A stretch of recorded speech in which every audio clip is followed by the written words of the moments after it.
ఖురాను గ్రంథంలో ఏదైనా సూరా బిస్మిల్లాహిర్రహమానిర్రహీం చదవకుండా అవతరించిందంటే అది సూరే తౌబా అంటే ఖురాను గ్రంథంలోని 9వ సూర. దీని గురించి ఈరోజు పూర్తి వృత్తాంతాన్ని తెలుసుకోండి. ఇంకా ఈ హదీసును సహీ బుఖారీ గ్రంథంలో 64వ ప్రకరణం మగాజీ 79వ అధ్యాయంలో ఈ విధంగా నకలు చేయబడింది. నా ప్రియమైన ధార్మిక సోదర మరియు సోదరీమణులారా, అస్సలాము అలైకుం వరహ్మతుల్లాహి వబరకాతుహు. ముగ్గురు వ్యక్తులు చేసిన ఒక చిన్న తప్పు వల్ల అల్లా శిక్ష పడి వాళ్ళు పడిన పశ్చాత్తాపానికి అల్లా ఏ విధంగా కనికరించాడో ఈ యథార్థ గాథలో ఈరోజు మేము తెలుసుకుందాం. హజరత్ కాబ్ బిన్ మాలిక్ రజియల్లాహు అన్హు ఈ విధంగా తెలియపరుస్తున్నారు, నేను ఒక్క తాబూక్ యుద్ధంలో తప్ప మరే యుద్ధంలోనూ దైవ ప్రవక్త సల్లల్లాహు అలైహి వసల్లంను వదిలి వెనుక ఉండిపోలేదు. అయితే బద్ర్ యుద్ధంలో కూడా నేను పాల్గొనలేదు. బద్ర్ యుద్ధంలో పాల్గొనని కారణంగా అల్లా సుబ్హానహు తఆలా ఏ వ్యక్తిని ఆగ్రహించలేదు. బద్ర్ యుద్ధ సమయంలో దైవ ప్రవక్త ముహమ్మద్ సల్లల్లాహు అలైహి వసల్లం వారు ఖురైషుల వర్తక బిడారాలపై దాడి చేయడానికి బయలుదేరారు. అప్పుడు ఆయన యుద్ధం చేసే ఉద్దేశం లేదు. కానీ అల్లా సుబ్హానహు తఆలా సమయం నిర్ణయించకుండా శత్రువుల్ని హఠాత్తుగా ముస్లింల ముందుకు తెచ్చి నిలబెట్టాడు. నేను ఉహ్బా ప్రమాణం సందర్భంలో కూడా దైవ ప్రవక్త సల్లల్లాహు అలైహి వసల్లం సన్నిధికి వచ్చాను. అప్పుడు మేము ఇస్లాం స్వీకరిస్తామని ప్రమాణం చేశాము. ప్రజల దృష్టిలో బద్ర్ యుద్ధం ఉహ్బా ప్రమాణం కన్నా విలువైనదైనప్పటికీ నాకు బద్ర్ యుద్ధం కంటే ఉహ్బా ప్రమాణమే ఎంతో ప్రియమైనది. తాబూక్ దండయాత్రలో పాల్గొనకపోవడానికి కారణమేమిటంటే నా గాథ ఇలా ఉంది. తాబూక్ దండయాత్రలో పాల్గొనకుండా వెనుకుండిపోయిన రోజుల్లో నేను ఎంత ఆరోగ్యంగా సిరి సంపదలతో తులాతులుగుతూ ఉన్నాను. అంతకు ముందెన్నడూ నా దగ్గర 2 ఒంటెలు కూడా ఉండేవి కావు. తాబూక్ రోజుల్లో నా దగ్గర అనేక సంపదలతో పాటు 2 ఒంటెలు కూడా ఉన్నాయి. సాధారణంగా దైవ ప్రవక్త ముహమ్మద్ సల్లల్లాహు అలైహి వసల్లం యుద్ధం చేయడానికి ఎక్కడికైనా వెళ్ళదలుచుకుంటే ఆ ప్రాంతాన్ని గురించి ఫలానా ప్రాంతమని ఖచ్చితంగా చెప్పకుండా అస్పష్టమైన మాటల్లో చెప్పేవారు. దానివల్ల ప్రజలు ఆయన నిర్ణయించుకున్న ప్రాంతం కాకుండా మరో ప్రాంతమని భావించేవారు. అయితే తాబూక్ దండయాత్ర కోసం ఆయన ప్రాంతం స్పష్టంగా నిర్ణయించారు. దాని సన్నాహాలు నడి ఎండాకాలంలో తీవ్రమైన వేసవిలో ప్రారంభించారు. సుదూర ప్రయాణం, జన సంచారం లేని నీటి బొట్టు సైతం లభించని భయంకరమైన మార్గం, శత్రు సంఖ్య కూడా అపారంగా ఉంది. అందువల్ల దైవ ప్రవక్త ముహమ్మద్ సల్లల్లాహు అలైహి వసల్లం వారు ముస్లింలకు దండయాత్రకు గురించి పూర్తి వివరాలు స్పష్టంగా చెప్పేశారు. యుద్ధ సన్నాహాలు పూర్తి చేసుకోవడానికి వీలుగా ప్రయాణ దిశ కూడా తెలియజేశారు. ముస్లిం యోధులు వారి పేర్లు పుస్తకంలో నమోదు చేయడానికి వీలు నేలంత అత్యధిక సంఖ్యలో ఉన్నారు. అంచేత యుద్ధానికి ఎగనాం పెట్టదలుచుకున్నవాడు తనను గురించి దైవ సంకేతం ద్వారా దైవ ప్రవక్త సల్లల్లాహు అలైహి వసల్లంకు తెలియవస్తే తప్ప మరెవరికి తెలియదని భావించగలిగేవాడు.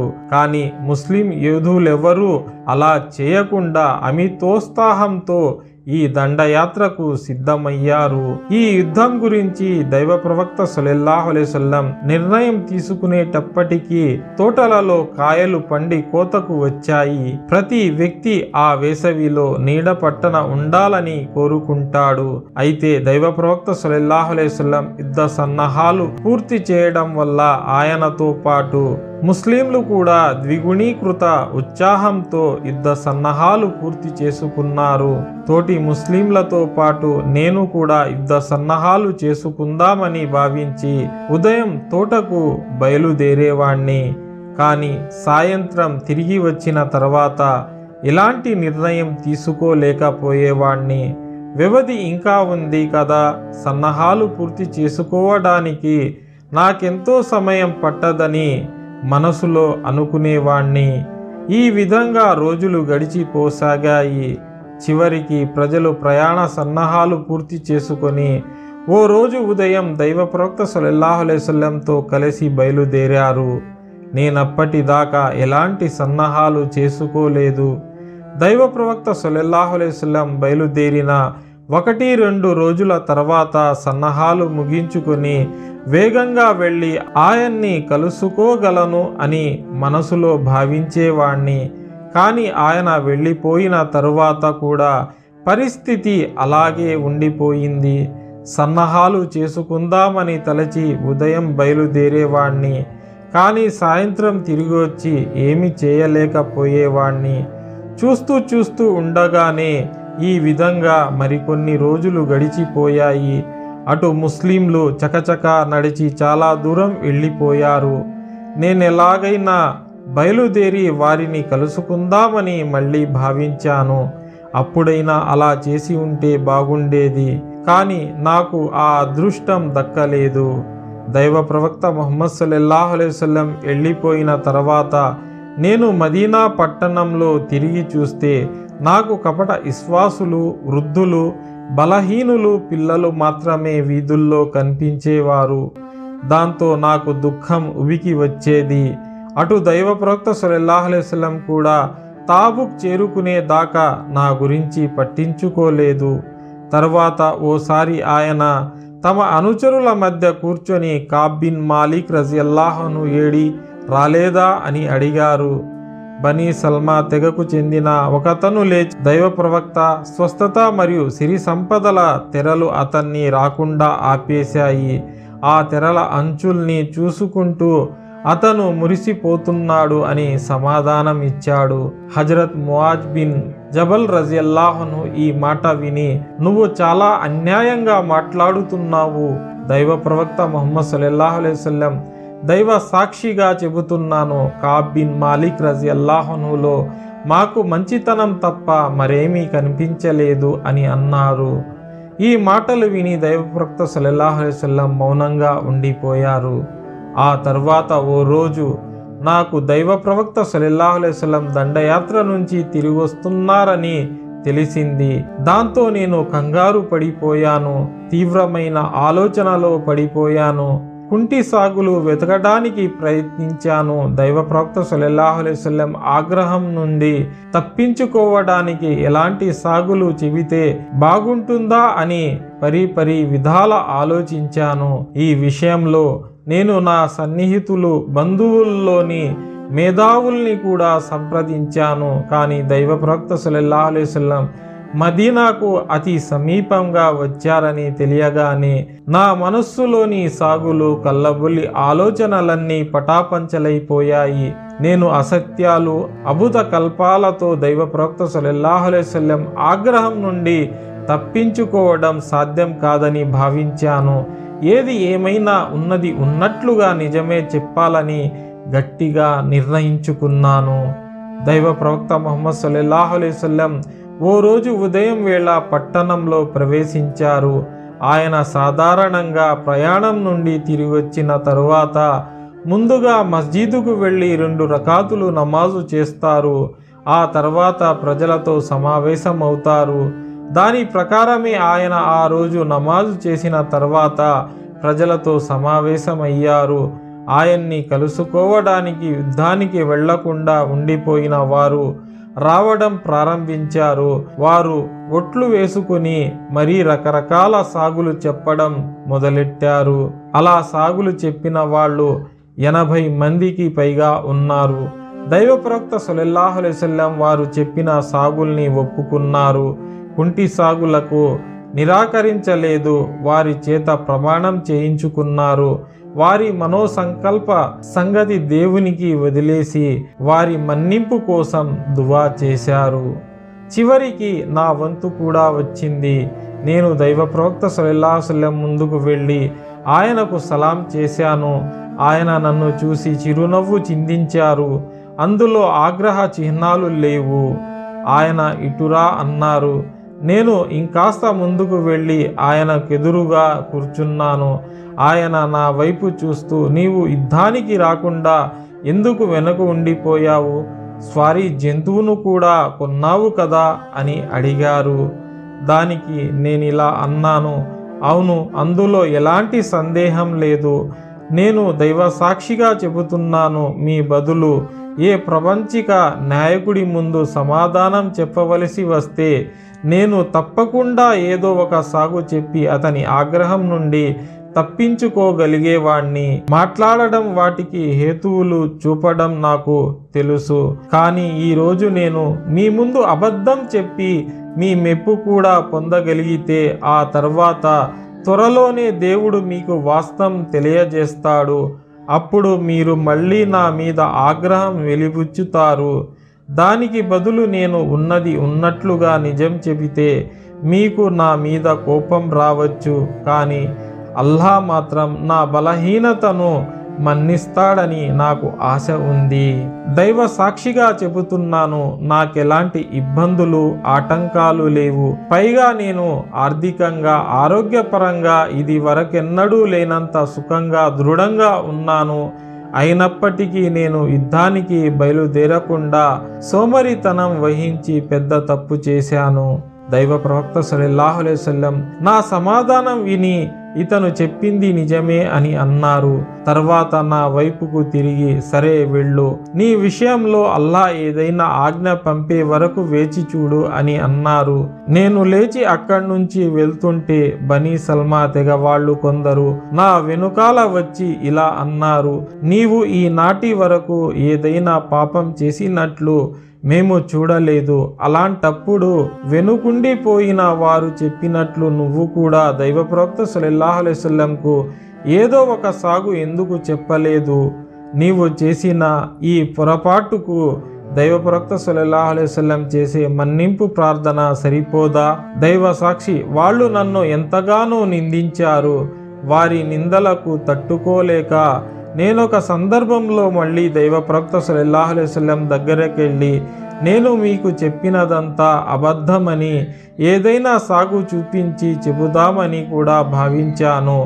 తర్వాత నేను వారితో మాట్లాడుతూ, ఇలాంటి సమస్య నాతో పాటు మరెవ్వరికైనా వచ్చిందా అని అడిగాను. దానికి వారు ఇంకా ఇద్దరున్నారు.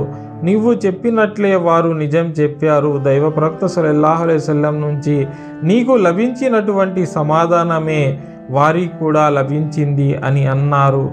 ఎవరు వారిద్దరు అని నేను అడిగాను.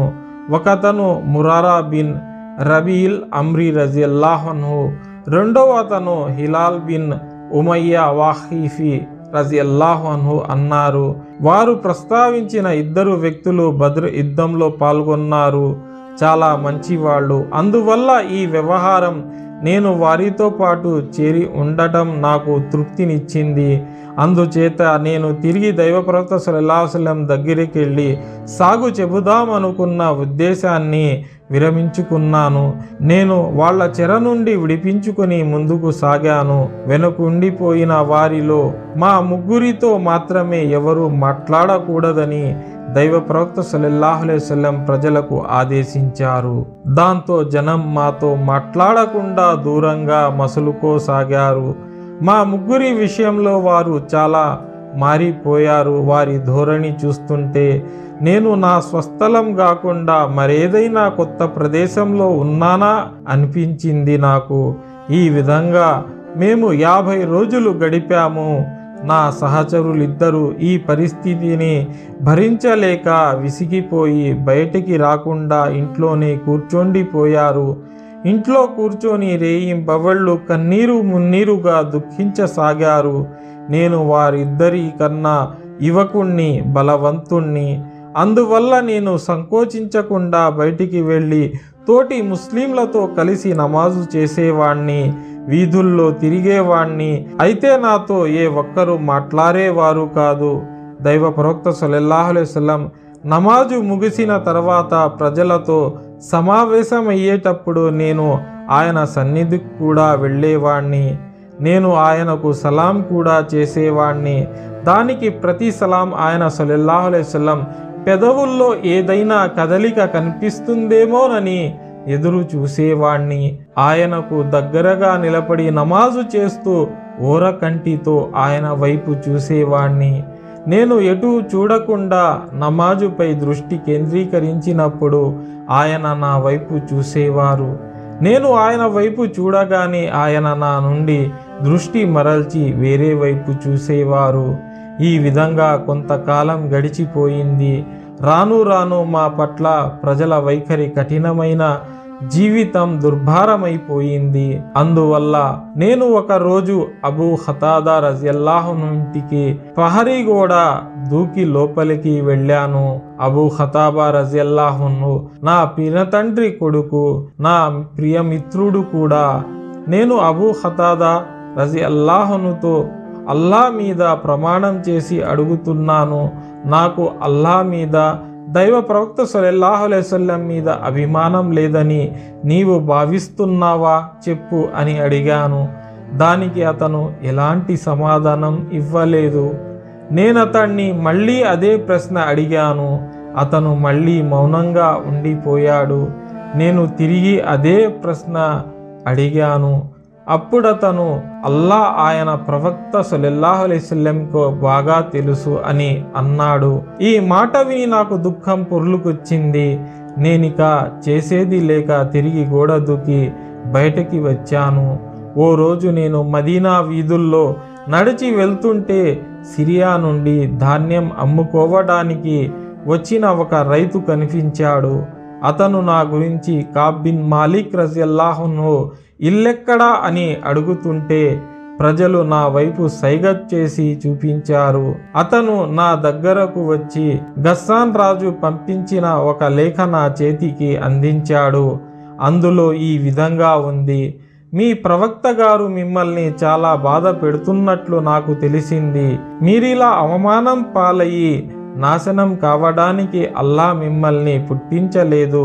కనుక మీరు మా దగ్గరికి రాండి, మేము మీ స్థాయికి తగిన విధంగా మిమ్మల్ని సత్కరించి గౌరవిస్తాము. నేను ఈ ఉత్తరం చదివిన తరువాత ఇది కూడా నాకొక పరీక్ష అయిందని భావించి వెంటనే దాన్ని పొయ్యిలోకి విసిరి కాల్చివేశాను. 50 రోజుల్లో 40 రాత్రులు గడిచిన తర్వాత దైవ ప్రవక్త సల్లల్లాహు అలైహి వసల్లం దగ్గర నుంచి ఒక వార్తాహరుడు వచ్చి, నీవు నీ భార్యకు కూడా దూరంగా ఉండాలని దైవ ప్రవక్త సల్లల్లాహు అలైహి వసల్లం ఆదేశించారు అని అన్నాడు. నేనేమో విడాకులు ఇవ్వాలనా లేక మరెలా చెయ్యాలి అని అడిగాను. అతను విడాకులు ఇవ్వనవసరం లేదు, ఆమెకు దూరంగా ఉంటే ఆమె దగ్గరకు వెళ్ళకు అని చెప్పాడు. ఇలాంటి ఆజ్ఞ నా సహచరులిద్దరికీ కూడా జారీ చేయబడింది. నేను నా భార్యతో నీవు నీ పుట్టింటికి వెళ్ళిపో, నా వ్యవహారంలో అల్లా ఆజ్ఞ వచ్చే వరకు నీవు అక్కడే ఉండిపో అని అన్నాను. అయితే హిలాల్ బిన్ ఉమయ్య రజియల్లాహు అన్హు భార్య దైవ ప్రవక్త సల్లల్లాహు అలైహి వసల్లం దగ్గరికి వెళ్ళి, దైవ ప్రవక్త, హిలాల్ బిన్ ఉమయ్య రజియల్లాహు అన్హు పండు ముసలివాడైపోయాడు. ఆయనకు సేవకులు కూడా ఎవరూ లేరు. నేను ఆయనకు సేవ చేస్తున్నాను, ఈ పని కూడా చేయకూడదంటారా అని అడిగింది. దానికి దైవ ప్రవక్త ముహమ్మద్ సల్లల్లాహు అలైహి వసల్లం వారు, అది కాదు, నీవు అతని దగ్గర వెళ్ళకూడదని మాత్రమే చెబుతున్నాను అని అన్నారు. ఆ మాటలు ఆమె దైవ సాక్షి, ఆయనకు ఆ ఆలోచనలే లేవు. ఈ సంఘటన జరిగిన దగ్గర నుంచి ఆయన పుట్టెడు దుఃఖంతో చాలా బాధపడుతున్నారు అని అన్నది. నా వంశస్థులు కొందరు ఈ సంగతి తెలిసి దైవ ప్రవక్త సల్లల్లాహు అలైహి వసల్లం హిలాల్ రజియల్లాహును భార్యకు సేవ చేయడానికి అనుమతి ఇచ్చారు కదా, అలాగే నువ్వు కూడా దైవ ప్రవక్త సల్లల్లాహు అలైహి వసల్లం దగ్గరికి వెళ్ళి నీ భార్య విషయంలో అనుమతి తీసుకుంటే బాగుంటుంది అని సలహా ఇచ్చారు నాకు. కానీ దైవ సాక్షి, నేను ఎట్టి పరిస్థితిలోనూ దైవ ప్రవక్త సల్లల్లాహు అలైహి వసల్లం అనుమతి అడగను, నేను యువకుణ్ణి. హిలాల్ రజియల్లాహును మాదిరిగా నేను ముసలివాణ్ణి కాను. అనుమతి అడిగితే ఆయన ఏం సమాధానం ఇస్తారో తెలియదు అని అన్నాను నేను. ఆ తర్వాత మరో 10 రోజులు గడిచిపోయాయి. దైవ ప్రవక్త సల్లల్లాహు అలైహి వసల్లం మా ముగ్గురితో మాట్లాడవద్దని ప్రజలను ఆదేశించినప్పటి నుండి పూర్తిగా 50 రోజులు గడిచిపోయాయి. 50వ రోజు ఉదయం నేను మా ఇంటి కప్పుపై ఫజ్ర్ నమాజు చేసి కూర్చున్నాను. అప్పుడు నా పరిస్థితి అల్లా ఖురానులో ప్రస్తావించినట్లు నేను నా పట్ల విసిగిపోయాను. భూమి అంతా విశాలంగా ఉన్నప్పటికీ నాకది ఎంతో ఇరుకైపోయింది. అంతలో సలా కొండ మీద నుంచి ఎవరో బిగ్గరగా కేక వేస్తూ కాబ్ బిన్ మాలిక్, ఇక ఆనందోత్సాహాలు జరుపుకో అని అన్నారు. నేను వెంటనే నా ఆపద కాలం ముగిసిందని గ్రహించి అప్రయత్నంగా సాష్టాంగపడ్డాను. దైవ ప్రవక్త ముహమ్మద్ సల్లల్లాహు అలైహి వసల్లం వారు ఫజ్ర్ నమాజ్ చేసిన తర్వాత అల్లాహ్ వారి ముగ్గురి పశ్చాత్తాపాన్ని స్వీకరించాడని ప్రకటించారు. ఈ ప్రకటన వినగానే ప్రజలు మాకు శుభాకాంక్షలు తెలియజేయడానికి తండోపతండాలుగా బయలుదేరారు. కొందరు నా సహచరులిద్దరి ఇండ్లకు వెళ్ళిపోయారు. ఒకతను గుర్రాన్ని దౌడు తీయిస్తూ నా వైపు రాసాగాడు. మరొకతను అస్లాం తెగకు చెందిన వ్యక్తి తొందరగా ఒక కొండెక్కాడు. అతని కంఠధ్వని గుర్రం కన్నా వేగంగా వెడలి నా కర్ణపూఠాలకు తాకింది. ఆ తర్వాత అతను నా దగ్గరకు వచ్చాడు. అందరికన్నా ముందు నాకు శుభవార్త తెలిపినందుకు బహుమతిగా నేనతనికి నా వంటె మీద బట్టలను తీసి ఇచ్చాను. దైవ సాక్షి, ఆ రోజు నా దగ్గర ఆ బట్టలు తప్ప మరేమీ లేవు. అందువల్ల నేను మరో జత బట్టలు అప్పుగా తీసుకొని తొడుక్కొని దైవ ప్రవక్త సల్లల్లాహు అలైహి వసల్లం సన్నిధికి బయలుదేరాను. దారిలో జనం జట్లుగా ఎదురయ్యి, శుభం నీకు, అల్లాహ్ నీ పశ్చాత్తాపాన్ని స్వీకరించి నిన్ను క్షమించాడు అని చెబుతూ పోయారు. నేను మస్జీదుకు చేరుకున్నాను. అక్కడ దైవ ప్రవక్త ముహమ్మద్ సల్లల్లాహు అలైహి వసల్లం ప్రజల మధ్య కూర్చుని ఉన్నారు. హజరత్ తల్వా బిన్ ఉబైదుల్లా రజియల్లాహు అన్హు నన్ను చూడగానే పరుగెత్తుకుంటూ వచ్చి నాకు శుభాకాంక్షలు తెలిపారు. దైవ సాక్షి ముస్లింలలో తల్వా రజియల్లాహు అన్హు తప్ప మరెవరూ ఆ విధంగా లేచి నా వైపుకు రాలేదు. ఆయన ప్రవర్తన నేనెన్నటికీ మరువలేను. నేను వెళ్ళగానే దైవ ప్రవక్త ముహమ్మద్ సల్లల్లాహు అలైహి వసల్లంకు సలాం చేశాను. ఆయన వికసించిన ముఖారవిందంతో, ఈరోజు నీకు శుభం కలుగుగాక. నీవు పుట్టిన రోజు నుంచి నేటి వరకు జరిగిపోయిన రోజుల్లో ఈ రోజు నీ కోసం ఎంతో శ్రేష్టమైన రోజు అని అన్నారు, సంతోషం వెలిబుచ్చుతూ. అప్పుడు నేను దైవ ప్రవక్త సల్లల్లాహు అలైహి వసల్లం, ఈ క్షమాభిక్ష నాకు మీ తరపు లభించిందా లేక అల్లాహ్ తరపు లభించిందా అని అడిగాను. దానికి ఆయన నా తరపు కాదు, అల్లాహ్ తరపు నుండే వచ్చింది అని అన్నారు. దైవ ప్రవక్త సల్లల్లాహు అలైహి వసల్లం సంతోషంగా ఉన్నప్పుడు ఆయన ముఖ వర్చస్సు పున్నమి చంద్రునిలా మెరిసిపోతూ ఉంటుంది. దాన్ని బట్టి మేము ఆయన చాలా సంతోషంగా ఉన్నారని భావించే వాళ్ళము. నేను దైవ ప్రవక్త సల్లల్లాహు అలైహి వసల్లం ముందు కూర్చొని, దైవ ప్రవక్త, నాకు క్షమాభిక్ష లభించినందుకు కృతజ్ఞతగా నేను నా ఆస్తినంతటిని దైవ మార్గం కోసం, దైవ ప్రవక్త సల్లల్లాహు అలైహి వసల్లం కోసం దానం చేయాలనుకుంటున్నాను అని అన్నాను. దైవ ప్రవక్త ముహమ్మద్ సల్లల్లాహు అలైహి వసల్లం ఈ మాట విని, అంత వద్దు, కొంత ధనం నీ దగ్గర పెట్టుకుంటే మంచిది అని అన్నారు. సరే, ఖైబర్లో నాకు లభించిన వాటాను నేను అట్టి పెట్టుకొని ఉంటాను అన్నాను. ఆ తర్వాత నేను, దైవ ప్రవక్త, నేను నిజం చెప్పినందుకు అల్లాహ్ నాకు విముక్తి కలిగించాడు. అందుచేత నేను జీవించి ఉన్నంత కాలం ఎల్లప్పుడూ నిజమే చెబుతూ ఉంటాను. ఈ శుభ తరుణంలో వాగ్దానం చేస్తున్నాను, దైవ సాక్షి, కేవలం నిజం చెప్పిన కారణంగా అల్లాహ్ నన్ను కటాక్షించినంతగా మరే ముస్లింని కటాక్షించి ఉండడని నేను భావిస్తున్నాను. ఈ వ్యవహారంలో దైవ ప్రవక్త సల్లల్లాహు అలైహి వసల్లం ముందు ఉన్నది ఉన్నట్లు నిజం చెప్పిన రోజు నుంచి ఈ నాటి వరకు నేను ఎప్పుడూ కావాలని అబద్ధమాడలేదు. ఇక ముందు కూడా బ్రతికి ఉన్నంతకాలం నేను అబద్ధమాడకుండా అల్లాహ్ నన్ను రక్షిస్తూ ఉంటాడని ఆశిస్తున్నాను. ఈ సంఘటన గురించి దైవ ప్రవక్త సల్లల్లాహు అలైహి వసల్లంపై ఈ క్రింది సూక్తులు అవతరింపజేశాడు. అల్లాహ్ తన ప్రవక్త సల్లల్లాహు అలైహి వసల్లంను కష్టకాలంలో ఆదుకొని అతనితో తోడుగా నిలిచి ముహజీర్లను, అన్సారులను మన్నించాడు. వారిలో కొందరి హృదయాలు అపమార్గం వైపునకు మొగ్గినప్పటికీ అటువైపు పోకుండా ప్రవక్తకు మాత్రమే తోడుగా నిల్చున్నందున వారికి అల్లా క్షమించాడు. నిస్సందేహంగా అల్లా వారి విషయంలో అపార వాత్సల్యాలతో అమితమైన దయతో వ్యవహరించాడు.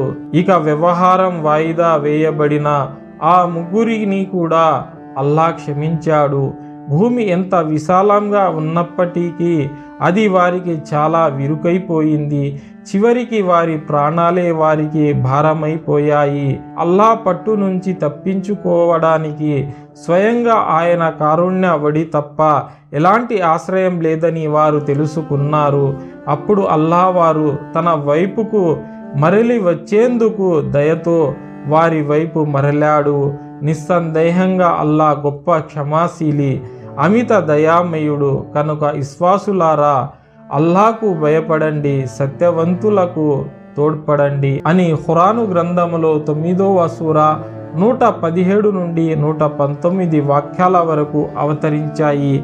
దైవ సాక్షిగా చెబుతున్నాను, ఇస్లాం స్వీకరించిన భాగ్యం ప్రసాదించిన తర్వాత అల్లా నాకు చేసిన ఉపకారాలలో దైవ ప్రవక్త సల్లల్లాహు అలైహి వసల్లం ముందు ఆయన నాకు ప్రసాదించిన నిజం చెప్పే సద్బుద్ధి ఎంతో గొప్ప ఉపకారం. నా దృష్టిలో దీనికి మించిన మహోపకారం లేదు. ఆయన నాకు అబద్ధం నుండి రక్షించాడు. నేనొకవేళ అబద్ధమాడి ఇతరుల కపట విశ్వాసుల మాదిరిగా నేను సర్వనాశనమయ్యేవాణ్ణి. వాళ్ళు అబద్ధమాడి పరలోక దృష్ట్యా సర్వనాశనమయ్యారు. అల్లా తన గ్రంథంలో వారి గురించి తీవ్రమైన పదాలు అవతరింపచేశాడు. అంతటి తీవ్రమైన పదాలు మరెవరి గురించి అవతరింపచేయలేదు. ఆ దైవ సూక్తులు ఇలా ఉన్నాయి: నీవు యుద్ధం నుండి తిరిగి వచ్చిన తర్వాత వారు నీ దగ్గరకు వచ్చి అల్లా మీద ప్రమాణం చేసి మరీ రకరకాల సాగులు చెబుతారు. నీవు వారి పట్ల చూసి చూడనట్లుగా తుల దృష్టితో వ్యవహరిస్తావని, కనుక నీవు వారిని అసలు పట్టించుకోకు. ఎందుకంటే వారొక మాలిన్యం వంటి వారు. వారి అసలు స్థానం నరకం. వారి దుష్ట సంపదల ప్రతిఫలంగా అదే వారికి లభించే మహాభాగ్యం. నీవు వారి పట్ల సంతృప్తి పడతావని వారు నీ దగ్గరకు వచ్చి ఇలా ప్రమాణాలు చేస్తారు. కానీ నీవు వారి పట్ల సంతృప్తి చెందినా అల్లా మాత్రం అలాంటి దుర్మార్గుల పట్ల ఎప్పటికీ సంతృప్తి చెందడు అని ఖురాను గ్రంథంలో 9వ సూర 95 నుండి 96 వాక్యాలు అవతరించాయి.